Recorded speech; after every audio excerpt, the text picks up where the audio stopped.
I spent my childhood and teenage years as an introvert. I never had friends and struggled to form real-life connections. That changed when I became fascinated with the idea of social skills. I started reading books like How to Win Friends and Influence People and How to Talk to Anyone, and I binge-watched videos on the subject. But do you know what happened? Nothing. None of it helped me, and I couldn't figure out why until I started studying psychology and specializing in human behavior. That's when I realized that most of the advice society gives us about social skills is completely useless. All those generic tips, making eye contact, repeating people's names, are just surface-level tricks with little real impact. The real issue wasn't about using the right techniques, it was about my personality and how I carried myself. And once I figured that out, I discovered that being charismatic and likable is actually pretty simple. So, I promise you this. If you watch this video until the end and apply what I'm about to share, people will naturally be drawn to you. Welcome to the second episode of the Social Skills series. Today, we're talking about charisma.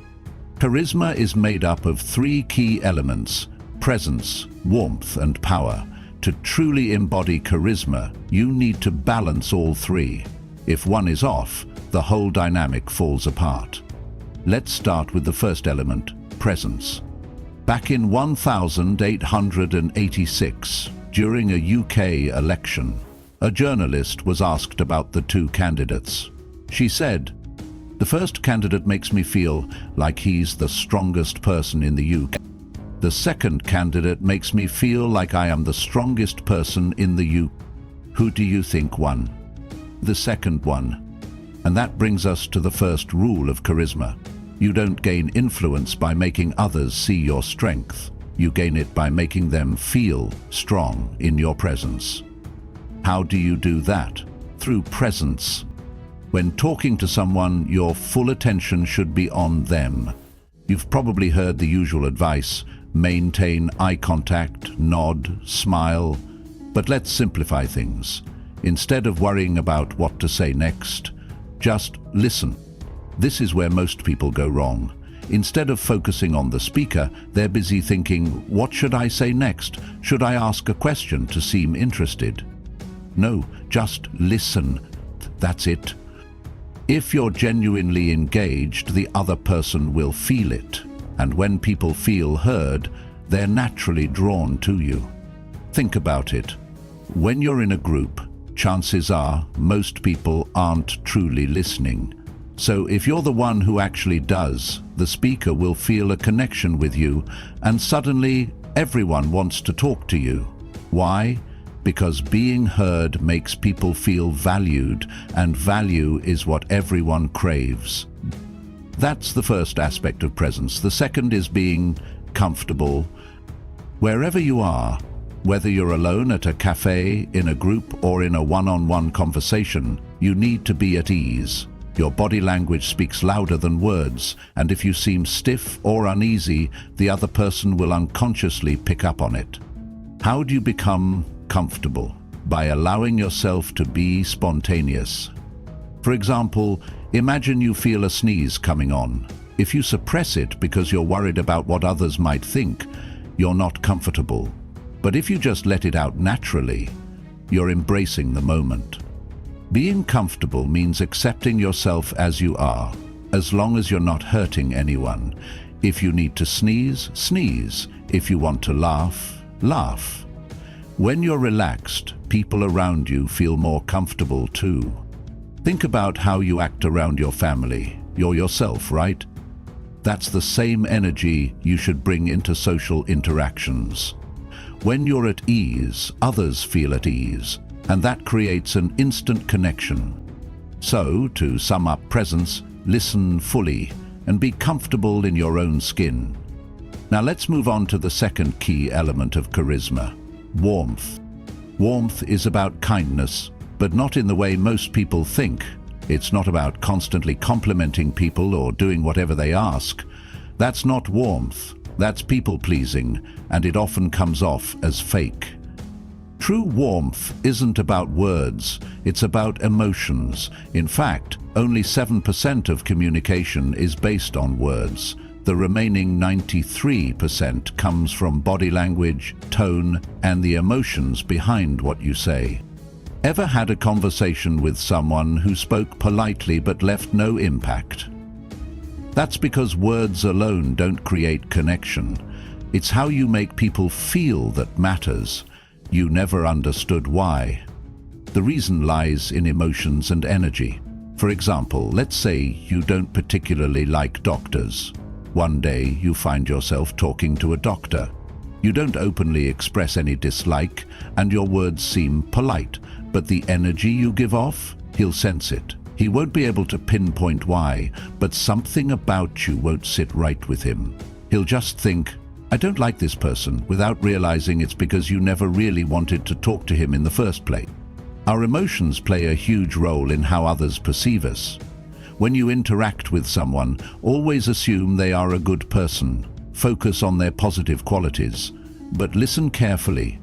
This doesn't mean you should force yourself to like someone you already know isn't a good person.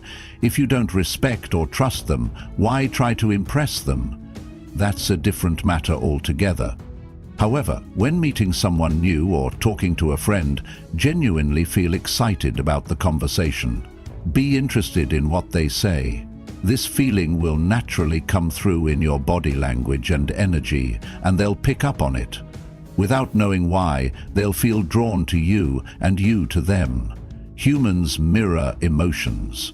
When you're comfortable, they'll feel at ease. If you're tense, they'll feel uneasy. If you want to be around them, they'll want to be around you. The key is to expect good from people. Within reason, of course. You don't have to blindly trust everyone, but maintaining a positive mindset about others makes a difference. That was the first aspect of warmth. The second is the power of giving. Adding value to someone's life doesn't mean forcing your advice on them.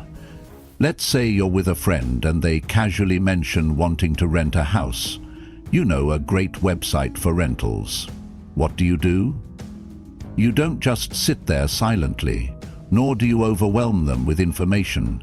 You simply mention the website. Oh, I know a good site for that. That's it. No pushing, no bombarding them with links. If they ask for more details, you give them. If they don't, you leave it at that. And most importantly, you don't follow up later with, did you check out that site? What did you think? Giving should be natural and effortless. Share what you know, but don't force it. The third part of warmth is a mix of acceptance, understanding, and honesty, delivered in a positive way. For instance, let's say someone asks if you like football, but you don't. Don't lie just to agree with them. If you say, yeah, I love football, one day they'll figure out you were faking it, and that kills authenticity. Instead, be honest, nah, I'm not really into football. But honesty doesn't mean being dismissive. Don't follow up with, football is boring, what a waste of time. That's how difficult people talk. Instead, acknowledge their interests. Something like, I've never been into it, but I know a lot of people love it, keeps the conversation flowing. Be yourself, but accept others as they are. If your friend wears a cool hat and you like it, say, that hat looks great on you. Genuine compliments strengthen connections, and if they wear something you don't like, you don't have to insult them, but if you have the kind of friendship where you share honest opinions, you might say, not a fan of that shirt on you, man, then leave it at that. No pushing, no insisting. Warmth isn't about pleasing everyone. It's about being real, showing acceptance, and giving value. But here's the thing. Warmth and presence alone won't make you charismatic. There's one more crucial element. Power. I saved this for last because it requires the most discussion.